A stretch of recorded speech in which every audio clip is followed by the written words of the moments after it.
Özümde 18-ci fevral 2026-cı yılı Zümrüt şəhərindən belirtəcən idi. Bugünkü getek Recep-dən Oğuz ayında mənim hükümətimə canlı qocunluqdan aldım tutayım. Ondan Oğuz'un bayramınızda kutlu olsun. Biz bədən çevirdik. Bilirlik aydınla yönetik Muğat'tan bilirdik. Çözüm başı da bizim asılay layık hoşgörde buldu. Şimdi yılı vardır var. Kabar çevirdik. Kanalaktan canlıyı sınırlı çıkıyor. Kadar çıkıyor. Onun aşağının yeri. İlyas Bilger. Nasıl insan bakımlarının eseri bu. Çelik insan yok.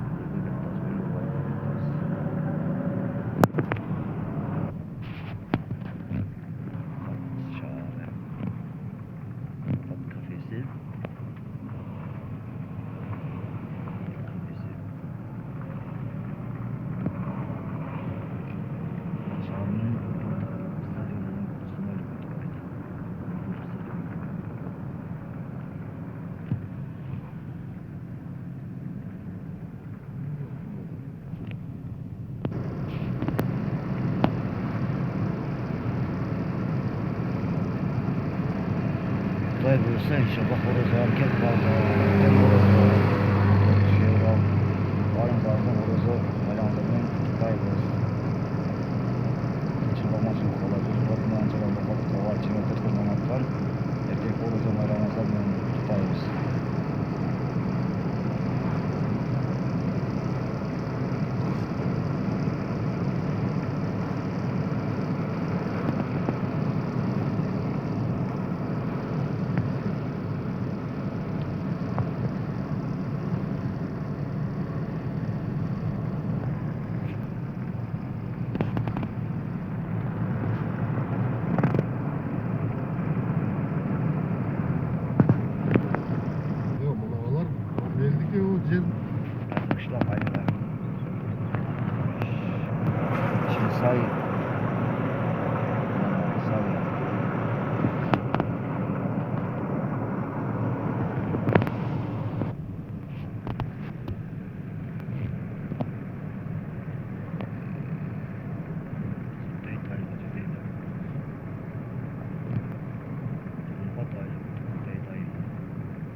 Sen nerede yaşıyorsun?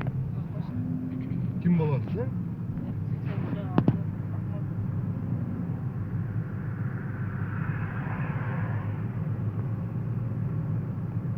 Ne var dedim ben?